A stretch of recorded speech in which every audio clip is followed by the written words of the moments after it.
Oke, Assalamualaikum warahmatullahi wabarakatuh. Waalaikumsalam warahmatullahi wabarakatuh. Oke, sebelum kita mulai, alangkah baiknya berdoa seperti biasa. Silakan pimpin. Siapa? Saya Bu. Baik teman-teman semua, sebelum pembelajaran hari ini dimulai, alangkah baiknya kita berdoa terlebih dahulu. Berdoa dimulai. Berdoa selesai. Oke, terima kasih Kiki. Oke, kemarin terakhir kita belajar apa? Lemes banget. Ini udah pada sarapan belum? Itu yang belakang. Ya. Angga, Adit, udah sarapan? Belum, Bu. Kok belum? Udah belum? Belum, Bu. Waduh, ini teriak kenceng banget ya. Beneran belum makan ya? Masih semangat ya? Enggak. Masih semangat karena abis ini kita istirahat. Kalau misalnya abis ini istirahat, berarti semangatnya harus menyala. Oke, sekarang kita apa? Udah ada di sini? Bisa dibaca? Bisa. Yang belakang kelihatan Kak? Kelihatan. Oke. Sekarang kita ke gejala sosial dalam masyarakat Multikultural. Sebelum ke gejala sosial masyarakat multikultural, Ibu mau tanya, apa yang kalian ketahui tentang Mat, sebentar ya.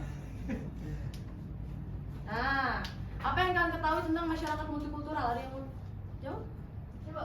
Oke, apa? Masyarakatnya berbeda-beda ras, suku, agama, dan budaya. Oke, berarti beragam. Beragam. Oke. Di sini ada yang orang Jawa? Ada. Jawa. Jawa. Katanya beragam. Berarti di luar Jawa ada? Semua Jawa. Makassar. Oke, berarti ada yang Makassar. Ada orang Medan, Batak? Batak. Oke. Ada orang Padang,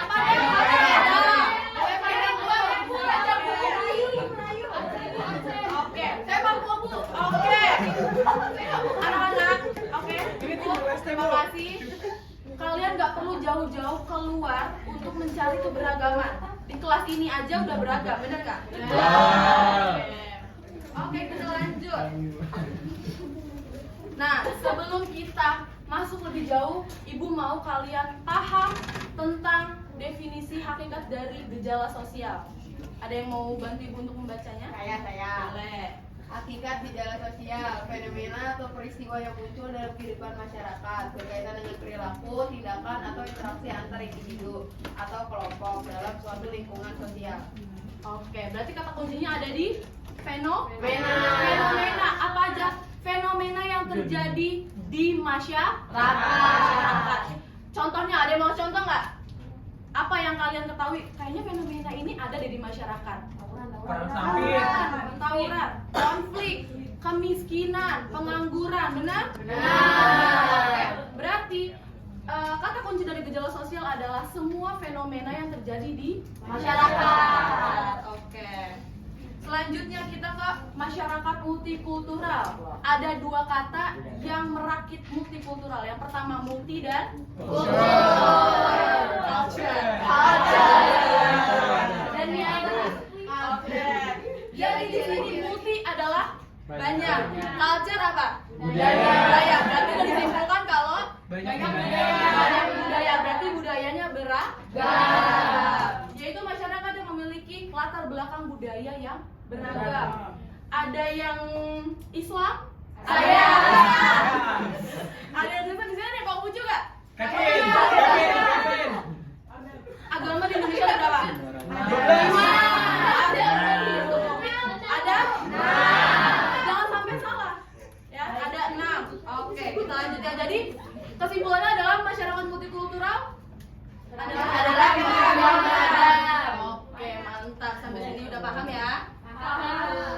Nah, lalu yang pertama melatar belakangi faktor yang melatar belakangi kenapa sih Indonesia itu ya masyarakat luas ini tuh beragam banget budayanya. Ada yang tahu nggak? Sebelum kita kesini deh, ada yang tahu nggak? Karena geografis Bu. Oke, benar. Di sini tadi ada yang orang Batak, Papua, ya kan Padang, ya kan Jawa, Jawa Cina. Oke. Sebelum itu ibu perhatiin nih, muka-muka kalian ada yang mukanya Jawa Tulen, Indonesia banget mukanya. Ada yang Cina-Cinaan, ada yang mukanya Arab-Araban. Oke.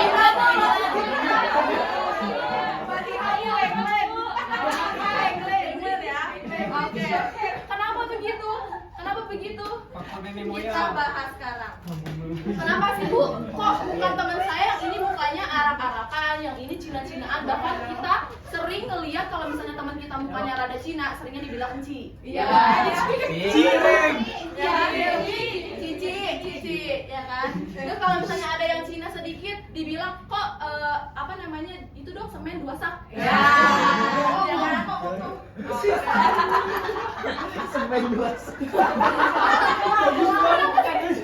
2 sak kan? Iya. Dia semen 2 sak. Orang jawab. Oke, yang pertama yang latar belakangnya adalah faktor geografis. Letak geografis kita itu Indonesia itu luas dari Sabang sampai Merauke. Oke, di Indonesia itu letaknya itu sangat strategis anak-anak. Kita itu diapit oleh 2 benua, Asia dan Australia. Lalu kita juga berada di 2 samudra, Hindia dan Pasifik. Kita itu menjadi pusat perdagangan. Manusia Bu. Waduh. Perdagangan apa perdagangan? Rempah.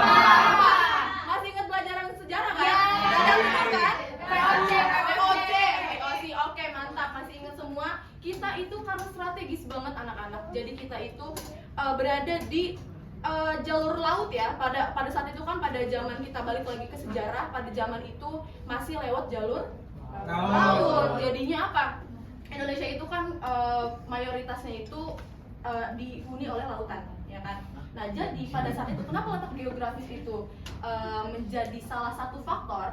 Karena nenek moyang kita dulu ya, itu ke Indonesia selain untuk berdagang, untuk beranak pinak. Nah, benar teman-teman. Anak-anak, sorry. Kenapa kita itu menjadi tiba-tiba ada yang Arab mukanya, tiba-tiba ada yang Cina, mungkin ada yang bule, ada yang Australia di sini.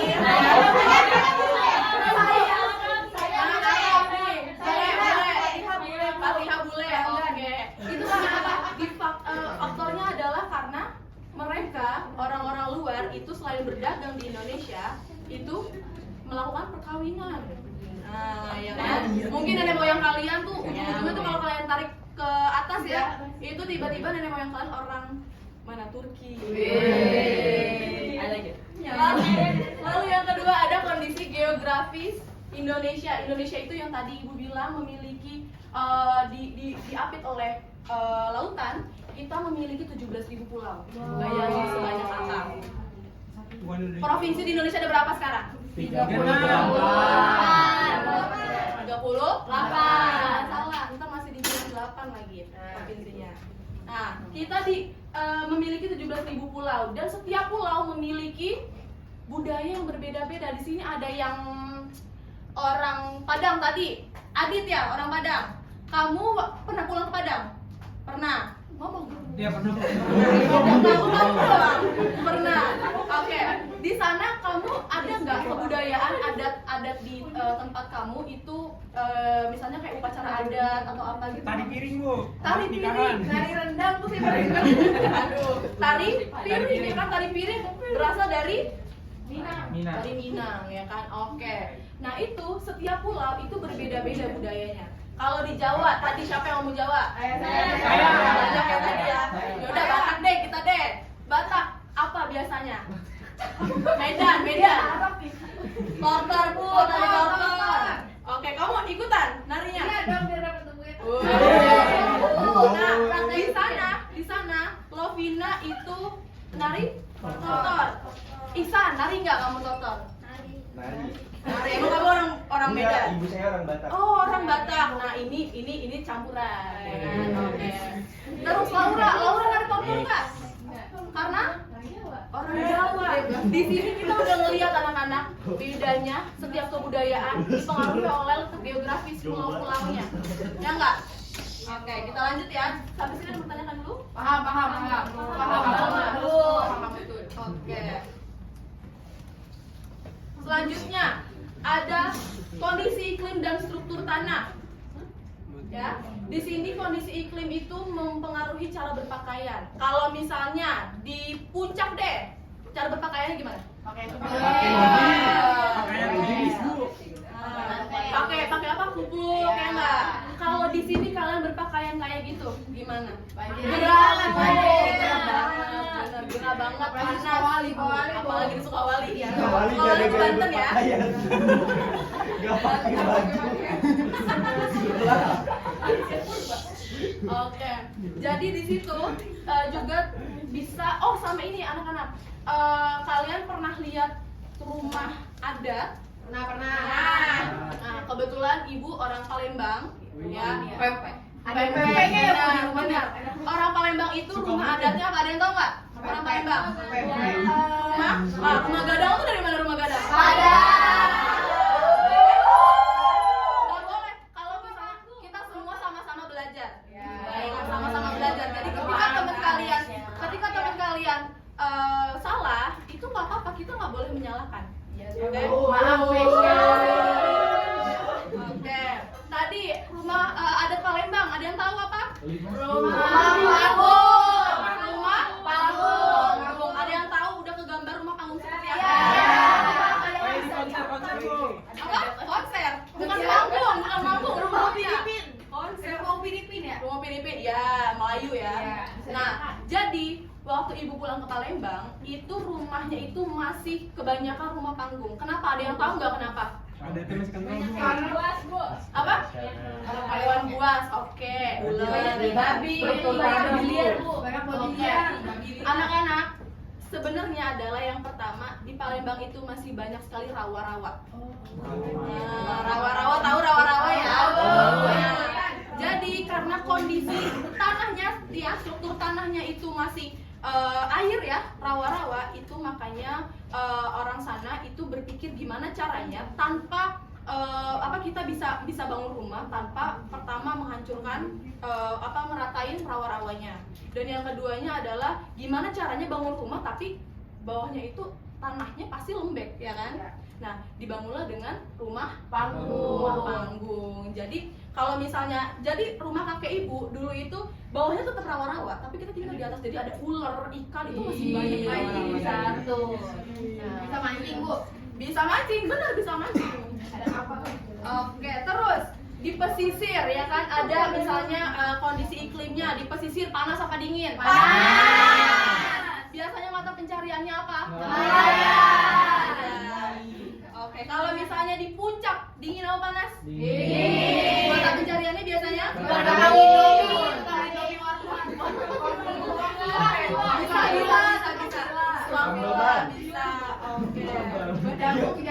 Oke. Kita next ya.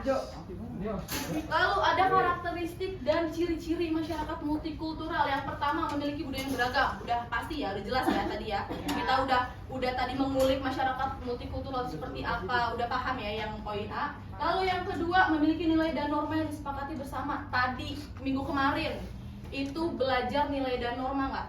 Ya. Ada kan? Di mana? Di sekolah.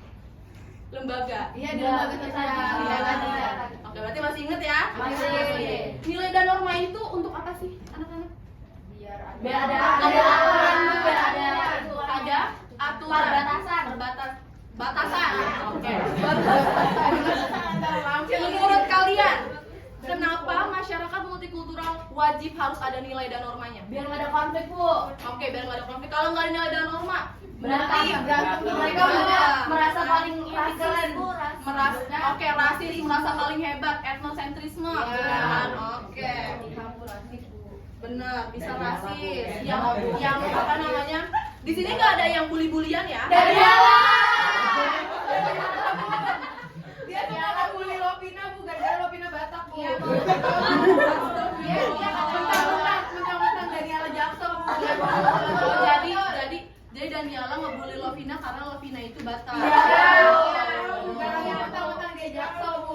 Perbuatan Daniela boleh atau tidak? Boleh. Daniela tidak boleh. Iya, Bu. Ya, kalau kita belajar di sini ya, kita belajar nggak boleh. Kita itu kan apa? Semboyan Indonesia apa semboyan Indonesia? Bineka Tunggal Ika. Berarti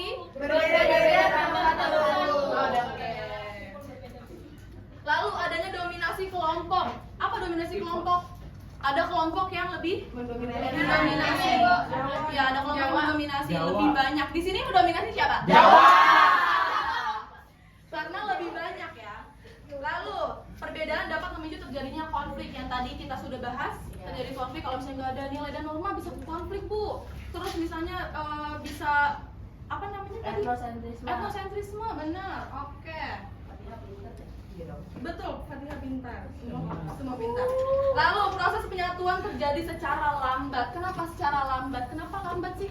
Penyatuan integrasinya Banyak yang beda-beda, nggak benar. benar. Kalian duduk di sini di kelas ini sebelumnya kalian saling kenal nggak? Kalian harus melalui apa? MPLS dulu. MPLS dulu. Nah, setelah itu kalian duduk di sini menyatukan berbagai kepala itu butuh waktu. Ya kan apalagi kita yang dari ujung Sabang sampai Merauke. Oke, lalu dinamika. Dinamika itu apa sih? Perubahan. Oke, perubahan. Jadi apa saja yang ada di masyarakat, ya? Dia juara 1 Bu di kelas. Juara 1 ya, kamu ranking 1 ya. Nah, jadi apa saja sih? Misalnya adaptasi, kayak kalian beradaptasi dengan sesama, ya kan? Dengan teman-teman kalian beradaptasi. Nah, terus, oke, anak-anak sebenarnya di sini ibu mau ngasih lihat ada video bagaimana Indonesia itu sangat beragam. Disimak ya.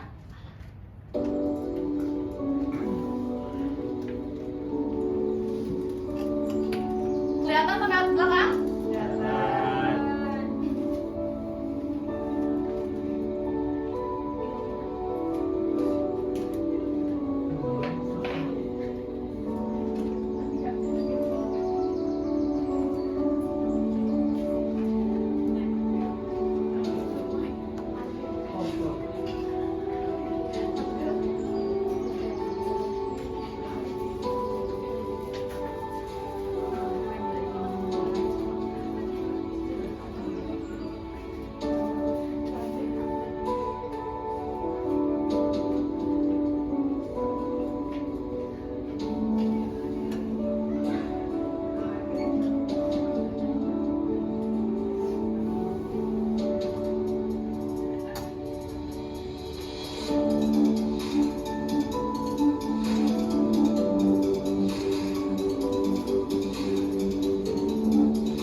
lanjut, apa yang kalian tangkap dari video tadi? Ada apa aja sih keberagamannya? Budaya. Tadi ada Candi Borobudur, ya nggak? Terus ada agama Islam, Kristen, Hindu, ya kan? Di sini tuh terlihat jelas bahwa Indonesia itu beragam.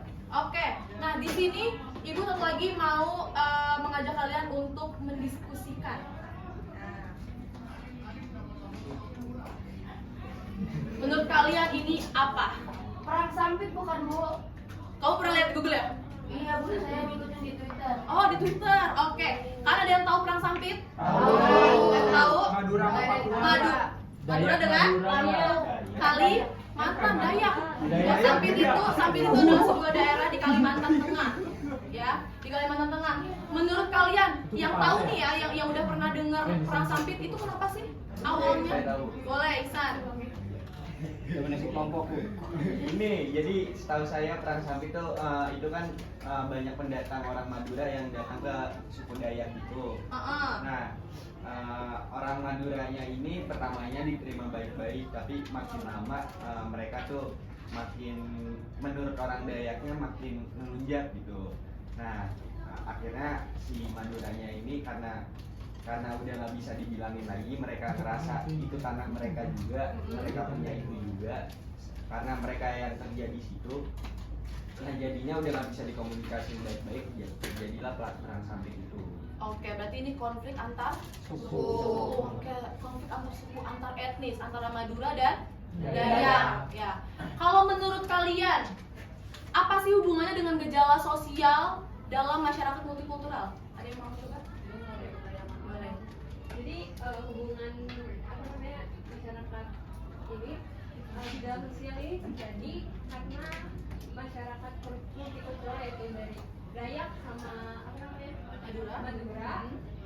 Ini yang terjadinya konflik antar kelompok.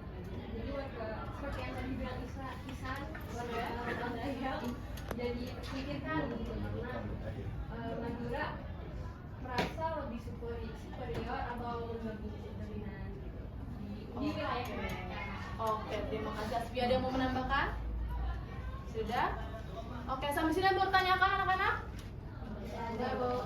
Sudah ada? Sudah cukup? Cukup. Oke. Kalau gitu, Ibu punya pertanyaan, ya, punya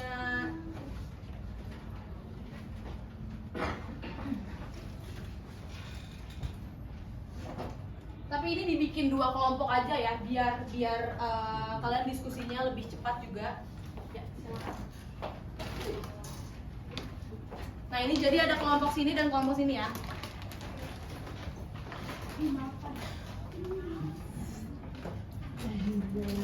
Oke.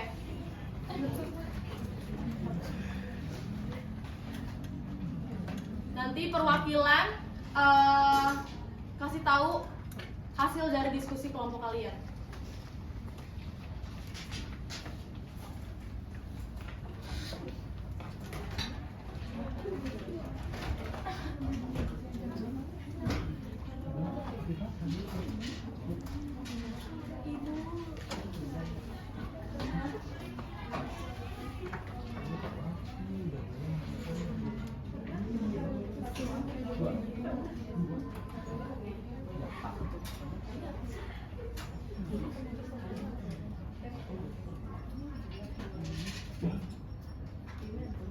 Oke, sudah? Sudah. Oke, boleh. Mau dari kelompok yang mana dulu? Sini? Boleh, silakan.